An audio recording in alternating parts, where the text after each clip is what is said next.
En nombre del Padre, del Hijo y del Espíritu Santo. Amén.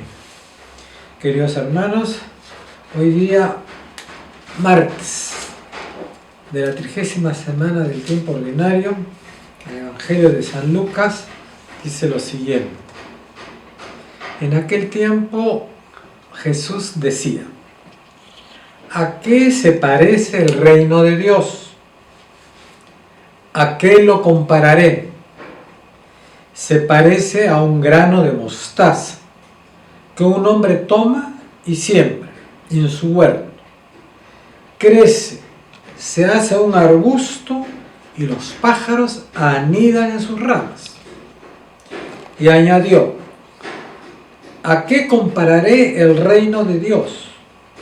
Se parece a la levadura que una mujer toma y mete en 3 medidas de harina hasta que todo fermenta. Palabra del Señor. Queridos hermanos, vamos a explicar el Evangelio y después seguiremos hablando de la vida de Fray Martín, hoy día San Martín de Porres. El Evangelio de San Lucas, Jesús nos está explicando con palabras muy sencillas. Habla sobre en el campo y en la cocina, ¿no? Cosas cotidianas de la vida. ¿A qué se parece el reino de Dios? En la primera comparación nos dice que el reino de Dios es como la mostaza, que se siembra, crece mucho, ¿no? El reino de Dios no es un reino estático, sino que va creciendo, se va desarrollando. Y además tiene otra cualidad. Dice que a este arbusto dice que es grande, vienen pájaros y muchos anidan en este árbol, ¿no? ¿Qué es lo que nos está diciendo Jesús? ¿Qué es lo que podemos entender de esta parábola, ¿no? El reino de Dios, ¿no? El pueblo de Dios en que estamos viviendo nosotros, ¿no? Es un reino que siempre está en crecimiento. La palabra de Dios siempre da crecimiento. Además, otra característica del reino de Dios es la acogida, ¿no? Vienen pájaros y anidan en él. Y anidan quiere decir que se les permite establecerse, ¿no? Hay fraternidad, hay acogida, ¿no? Hay algo más, hay una inclusión de lo que se está hablando ahora, sobre todo en la encíclica del Santo Padre, ¿no? Fratelli Tutti, ya se habla de la fraternidad y del amor social. No me acuerdo si dice amor social, ahorita se me ha ido la expresión, pero es algo de social, ¿no? Ese es el reino de los cielos, fíjense ustedes, ¿no? Porque acoge a todos los que vienen, no solamente que los acoge, sino que les permite formar hogares, ¿no? Es muy importante porque el núcleo, la célula de la sociedad es la familia. La familia, el lugar donde el hombre y la mujer que Dios ha creado, a hombre y mujer, a imagen y semejanza de Él, ¿no? Tienen la misión, la sagrada misión, porque es una misión sagrada lo que tienen los esposos en el matrimonio, ¿no? Participar, contribuir a la creación. Dios ha creado al mundo y al hombre, pero no es una creación estática, es una creación dinámica, ¿no? Que va en evolución, que va creciendo poco a poco, ¿no? Con el correr del tiempo y formando la historia. Entonces, esa es una de las características del pueblo de Dios, ¿no? Acogida, crecimiento, ¿no? Crecimiento, pero todo dentro de los términos de la creación, ¿no? La creación de hombre y de mujer, y el hogar, el matrimonio, ¿no? El matrimonio está en función a la procreación, ¿no? Por eso dice, pues, vienen pájaros, muchos pájaros, anidan. Al anidar, ¿qué están haciendo los pajaritos? Están formando su hogar, pues, ¿no? Están formando su hogar, se unen ¿no? Los pajaritos hembra y macho, para que vengan las crías y así sucesivamente, ¿no? Se va manteniendo la vida en el arbolito y en el pueblo de Dios, ¿no? Vienen unos y van partiendo otros, ¿no? También, ¿a qué se parece? Dice el reino de Dios. Se parece a la levadura que a una mujer toma y mete en 3 medidas de harina hasta que todo fermenta. ¿Qué nos está hablando acá la parábola? Es como la receta del pan, ¿no? Tomas tu harina, le echas la levadura, lo mezclas bien, lo pones a reposar y la unión de estos dos ingredientes hace que la masa comience a crecer. ¿Qué ha sucedido en esa masa? Ha habido una integración. Se han integrado los dos elementos, no se mantienen separados, ¿no? Hay como una cooperación, cada uno pone de su parte, ¿no? Y forman una unidad y esta unidad se va desarrollando, ¿no? Hoy día podríamos hablar pues de lo que está hablando el Papa Francisco en su encíclica sobre las migraciones, ¿no? Las migraciones deben ser acogidas, deben ser promovidas, deben ser protegidas, ¿no? Eso es lo que pasa con la levadura y la harina, ¿no? Se integran. Hay que protegerla, hay que mantenerla en calorcito para que pueda fermentar la harina e ir creciendo, ¿no? La masa, ¿no? O sea, aporta, cada uno aporta, no se puede despreciar ninguno de los dos elementos, ¿no? Debe haber esa inclusión social. Y ese es el reino de Dios, una característica del reino de Dios. Acogida, familia, ¿no? Promoción dentro del reino de Dios, protección, ¿no? Que hace la masa con la levadura, ¿no? Esa unidad, ¿qué es lo que da? Crecimiento, ¿no? ¿Cuál es la unidad en el pueblo de Dios? El amor. El amor que Dios nos da y que se ha manifestado en su Hijo, nuestro Señor Jesucristo, ¿no? La caridad, la gracia de Dios en nuestras vidas, ¿no? Entonces, todas estas cosas nos está hablando que es parte del pueblo de Dios, ¿no? Nosotros somos parte del pueblo de Dios, del reino de Dios, somos su pueblo. Y por eso nosotros tenemos que vivir de esa manera, ¿no? Unidos, ¿no? Siguiendo las enseñanzas de Jesús para ir creciendo, para ir evolucionando, ir superándonos cada día más y más en este mundo globalizado que nos ha tocado vivir. Ahora vamos a continuar con la vida de San Martín.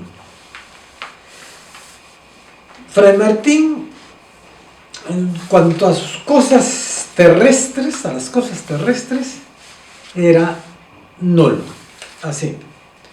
No le interesaban las cosas terrestres. ¿A qué le llamamos las cosas terrestres? ¿No? A la gloria terrena, al afán de poder, a la figuración social, al triunfo económico, el éxito profesional, la satisfacción hedonista. Nada de eso le interesaba a Martincito. Afán de poder nunca tuvo, como estamos viendo, ¿no? Figuración social, menos. Acuérdense, cuando lo trataban mal, cómo reaccionaba él, ¿no? El éxito profesional, tampoco, ¿no? Cuando iba a atender a un enfermito, él se sentaba en el piso, no aceptaba que le den una silla y una banca para sentarse, ¿no?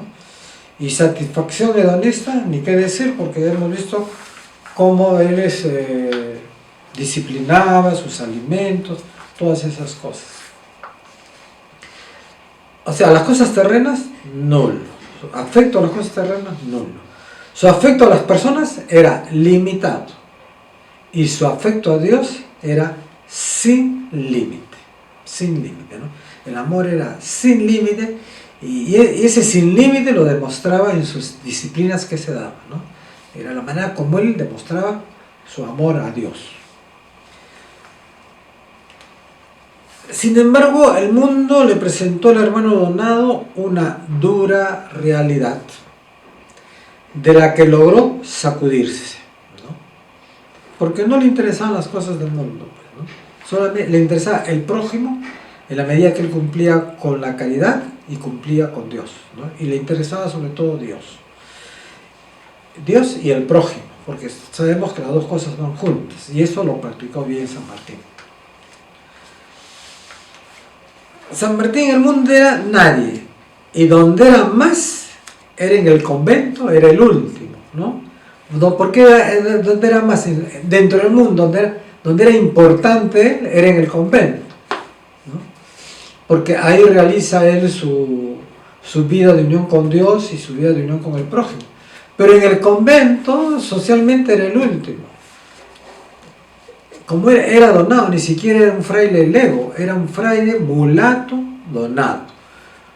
Para la comunión, en las misas, él solamente podía comulgar máximo 3 veces por semana, no tenía más, no podía comulgar más de esas veces, pero él era el último en recibir la comunión, ¿no? Él, si se volteaba, ya no había nadie más detrás de él,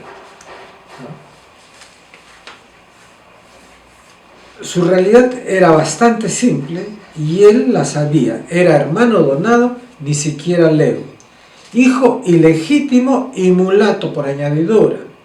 Era un pobre mulato donado. Él había renunciado al mundo, pero el ser mulato es lo que más lo mantuvo ligado. Cuando se molestaban los padres del convento con Fray Martín, solían decirles cosas como esta: eres un perro mulato, y otras injurias que merecían estar en una galera, etc., ¿no? No te mereces estar acá, le decían, ¿no? Galera, ¿sabe por qué le decían una galera? Porque en la galera iban los convictos a trabajar en las galeras, ¿no? Los presos, de acuerdo a la pena que habían cometido, algunos los mandaban a la galera de por vida, ahí morían, pues, ¿no? Remando en los barcos. Acuérdense que los barcos de esa época no tenían motor, el motor era el hombre, el que remaba. Cuando le insultaban, él respondía dando la razón de que era un perro mulato y que se merecía no solo esos insultos, sino otros insultos más y otras cosas más por sus maldades, ¿no?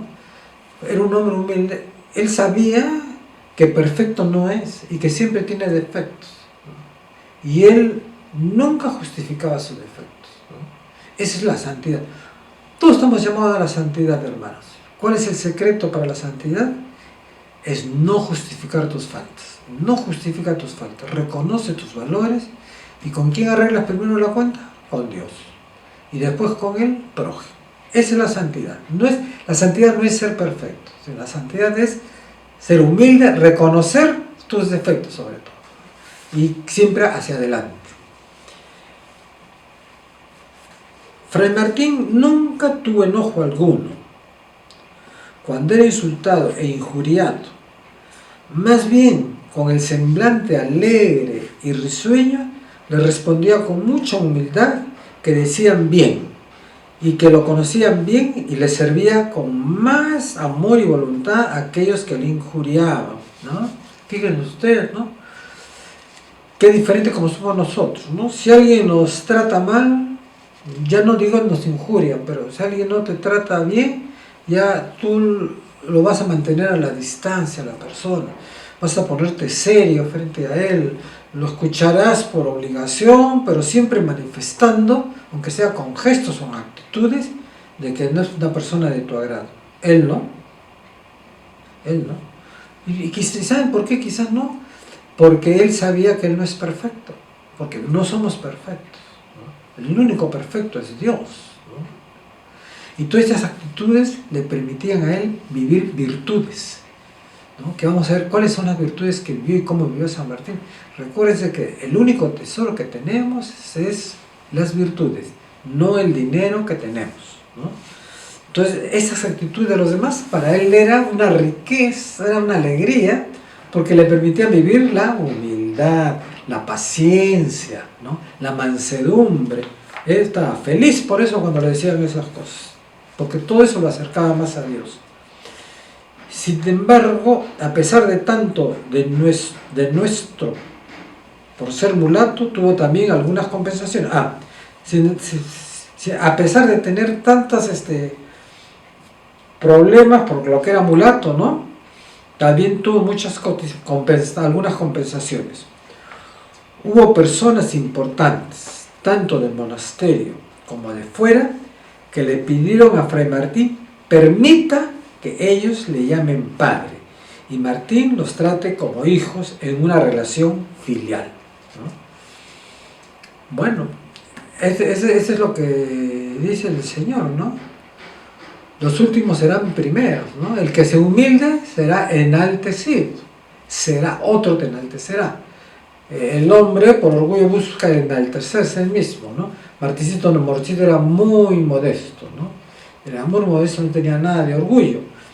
Pero sin embargo, los demás, fíjense ustedes, qué tal premio, tal cariño el que le tenía a Fray Martincito para que les permita que le traten padre, pero no porque él no era sacerdote, ¿no?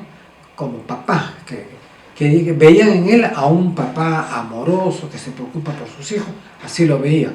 Y entonces que le pedían a San Martín que se deje tratar como padre y quería que San Martín los trate a ellos como hijo. Esto fue una compensación que a cambio de perro mulato lo reconocieran como padre espiritual, ¿no? Hoy día vamos a quedarnos acá en nuestra vida de San Martíncito, ¿no? Y tomando este ejemplo de él, ¿no?